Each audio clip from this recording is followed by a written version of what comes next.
Hey y'all, welcome back to another episode of the Double D Show. I am your host, Double D. Hey!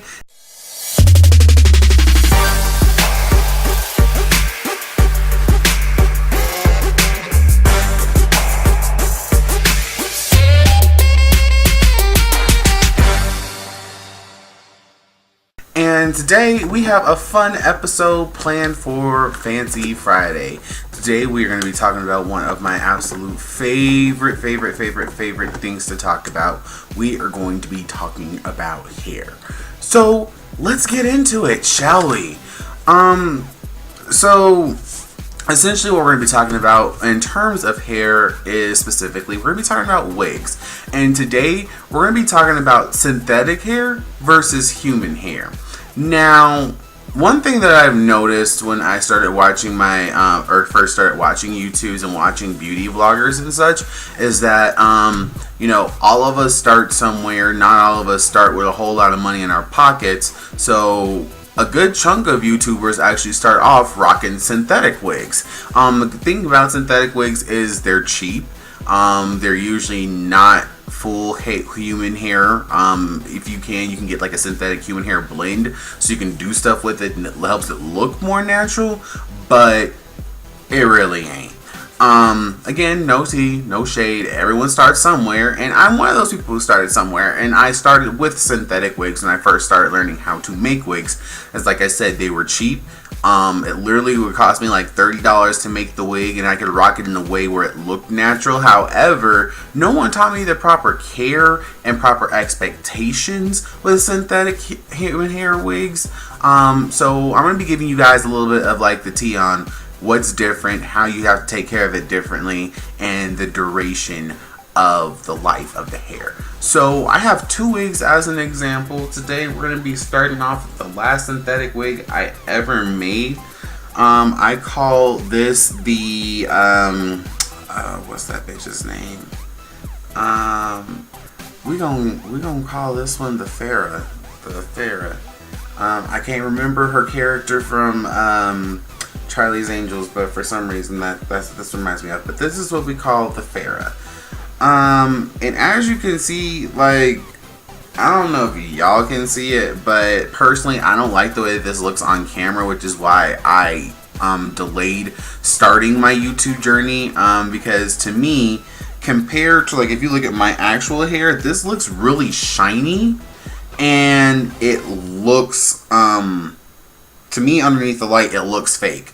On top of that, one thing I've noticed with synthetic wigs is that you get a lot more tangling and shedding right off the bat than you do with human hair. Like, this wig was barely used. I think I've worn this maybe a total of 3 to 4 times, and it's tangling. There's hair coming out of it right now as I'm running my fingers through it, and towards the end it looks and feels really dry and really gross, and like it feels gross and fake. Like I'm pulling on it and like this little clump of fiber just came out of it. That's the thing that I don't like about this. Is like another thing, like say if you're vacuuming up your hair or whatever, because synthetic hair is like part hair, part fiber, oftentimes it just clumps together and will just fly out of the vacuum, and you'll find it somewhere else later because it didn't get properly sucked up. Versus where real hair just kind of sort of balls up and then gets sucked up. But yeah, this is it. You can't dye it. You can't dye it. You can get it in different textures. They have different textures you can get it. I believe this one was originally what they call an ocean wave, which would be like basically the equivalent of a kinky curl. I didn't like the way that it looked in a kinky curl because, again, I wasn't comfortable with it. It didn't look like natural curls, and I was just like, I don't like this.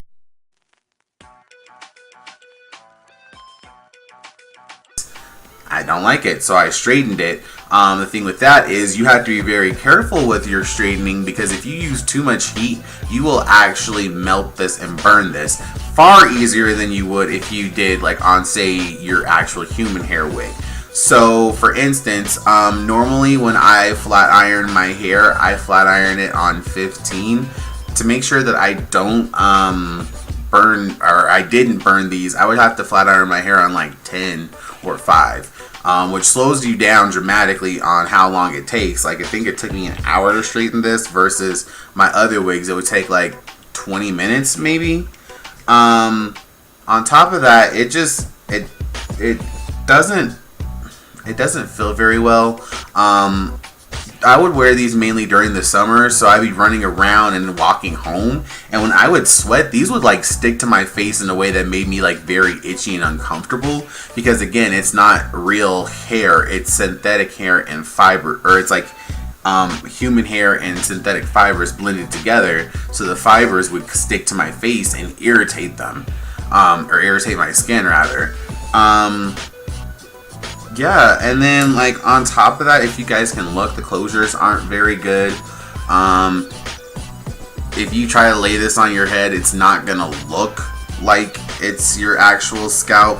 And if you really wanted to, you could try to pluck it. I wouldn't recommend doing so because it's not gonna pluck correctly for one, but two, if you pluck too much, you'll actually start to expose the little black band that's underneath, which leads me to my next portion of these shed very, very, very easily and tangle very easily. So you aren't really meant to wear these for very long, because if you do, what happens is as you start to brush it out, then it'll start to pull hair out with it.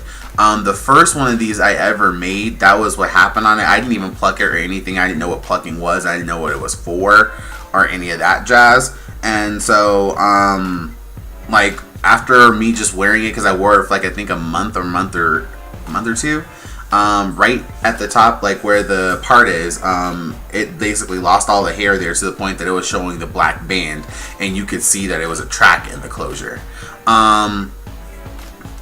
One easy way, like if you're not sure if you have human hair or synthetic hair, what you can do is what we call a strand test, and you just take a little strand of that guy out and then light it on fire. So if you see,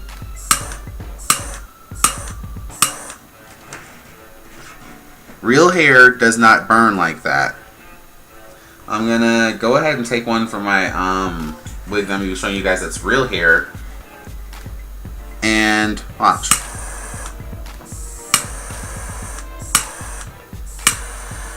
You see how at the ends it actually crinkles versus when on the synthetic one it just kind of exploded and fell apart? That's because this one has actual hair in it. So not only can you look at it like that, if you like take a wad of it and then like try to light it on fire, it'll actually just kind of clump together and then release this plasticky burning smell. But if you do that on a human hair wig, then it'll smell like burnt human hair, which I'm pretty sure you know what that smells like if you've ever like, you know, accidentally left your flat iron on your hair for a little bit too long, or your mama got too close to one of your edges or whatever. So yeah, that's the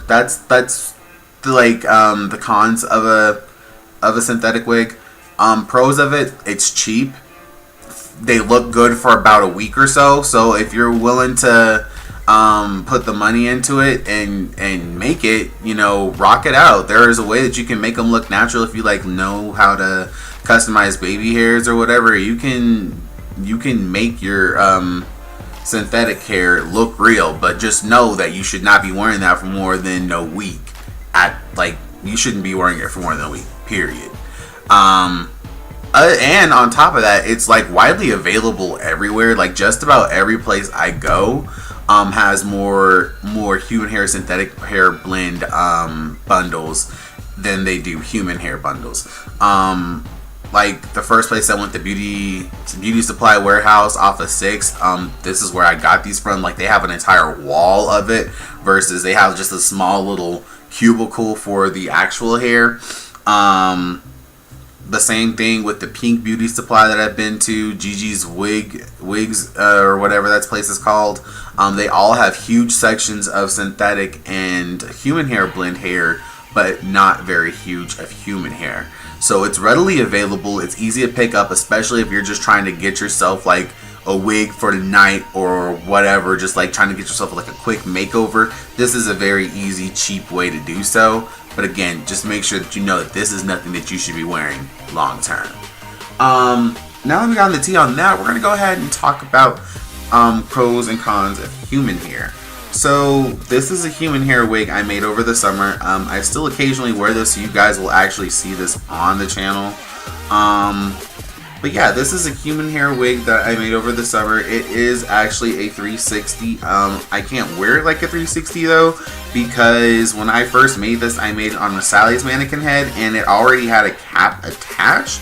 So it ended up causing the cap to constrict to the point that it doesn't fit on my head properly. It kind of sits like kind of high up a little bit, and so I can't put in like updos or anything like that. But it's still like, if there was someone who had like a tiny head, like a 20-inch circumference head or whatever, or like maybe even a teenager, this would be a great wig for them because it would definitely fit their head. It's a fun color. One of the things, I believe this is Brazilian hair. Yeah, this is Brazilian hair. I don't remember who it's from.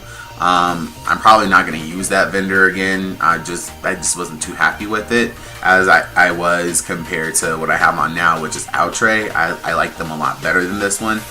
But yeah, so with human hair, there's different origins and different textures. Like Brazilian hair is known to be one of the best hairs for blending with African American hair textures. It looks and resembles it very well. So if you're like trying to get a weave or whatever, there's that. Not only that, but you can get it in a lot more, not only origins, but you can get it in different textures as well, as opposed to synthetic hair. So what this is this is a silky straight. You can get a kinky straight, which looks more like natural hair, which you guys will see not this week on not today on Fancy Friday, but next week on Fancy Friday. You guys are going to actually get to see me do an unboxing for a wig that should be here in the next 2 days. It's going to be from Best Lace Wigs, and so I can't wait to show it to you guys. I can't wait for it to be here. I can't wait because there's lots to see with that. But that one looks more like natural hair that's just been straightened or whatever. And then there's so many more designations and origins and selections that you can get into. Like different origins have different benefits. Like I said, Brazilian is really soft and mimics African American hair texture very well. Malaysian is even softer than Brazilian, but it's not as shiny as Brazilian, but it dyes very, very well. Then you have like your Peruvian, your Indian. You got lots of different designations. On top of that, you can basically treat it like it's your actual own hair. So you don't have to worry as much about heat and everything, but you do definitely, because it is real hair, you have to take care of it like it's your hair. So you should be washing this hair once a week, shampooing it and conditioning it once a week, doing deep conditions once a month if you're trying to extend the wear and usage of it. Be mindful of dyeing it because it is very, very easy to try and bleach this and then get a completely different color or ruin your bundles, because again, this is real hair, so it handles and reacts like real hair. Personally, with this one, I didn't get any shedding and tangling right away. It did definitely happen faster than it happened with this wig, mainly because I bleached this one all the way through, and I didn't know you're not supposed to bleach natural black, so I kept bleaching it, trying to get the lift that I was wanting, and it just wasn't gonna happen. So I got it as blonde as I could, and then did a dip dye on it, and then dyed it purple. Originally it wasn't this dark of a shade of a purple, it was a completely different shade of purple. And then it just kind of faded out over the few weeks, so I recently just re-dip dyed it, because like I said, I do still wear this wig every once in a while. Like this is the wig I wear when I'm cleaning my wigs, or you're gonna see this wig a few times on the YouTube channel. But yeah, on top of that, it feels a lot better. One thing that I will say though is compared to synthetic wigs, I would say this is a lot more comfortable to sleep in. Like with my synthetic wigs, I wouldn't even consider it an option because of, like I said, about the sweating and then the itchiness that they gave. I don't mind sleeping in my human hair wigs at all, but it does take some protecting because again, it is actual hair, so you have to protect it like it's your real hair. So when I do sleep in my wigs, I have to wear a hair bonnet at night so that way I can make sure my hair doesn't end up going crazy. Which with my flyaways on that other wig, I don't know how, I don't know why, the one I'm wearing right now, every morning I wake up and even with my wig cap on, it's still like my flyaways are just crazy all over my head. Maybe I need to get a new one. I don't know what it is, but it is what it is. Other than that, like, you can do a lot more with it, like, than you can with that. Like, it's easier to curl. It doesn't take nearly as long because, again, you have to be mindful of the heat. One thing that I will say about synthetic hair is when you are straightening that and heating it, it heats up way faster than human hair. So you can actually burn yourself with synthetic hair. And that has happened to me on several occasions where I was doing a flat iron and not paying attention and ended up burning myself with the hair. Versus that is capable of happening with real human hair, but it takes a while for it to get there and you'll usually notice it first because it won't just be coming out of nowhere. Other than that, like, yeah, when you buy your human hair wigs, you have a different designation than you do with synthetic wigs. Your synthetic wigs, you can only get closures with those. With your human hair wigs, you can get closures, lace fronts, 360 lace fronts. I don't think you can make a full lace wig because that's basically like a lace front all over your head.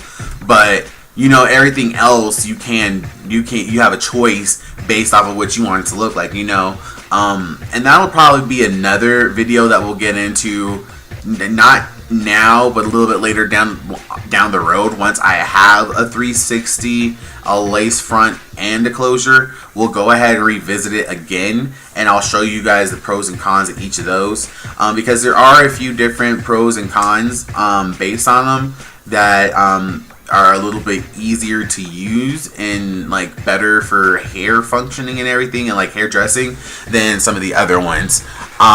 Just to give you like some brief examples with the 360, a 360 lace front, which is what I prefer. The reason why I want that is so that way I can put my hair up in updos if I want to.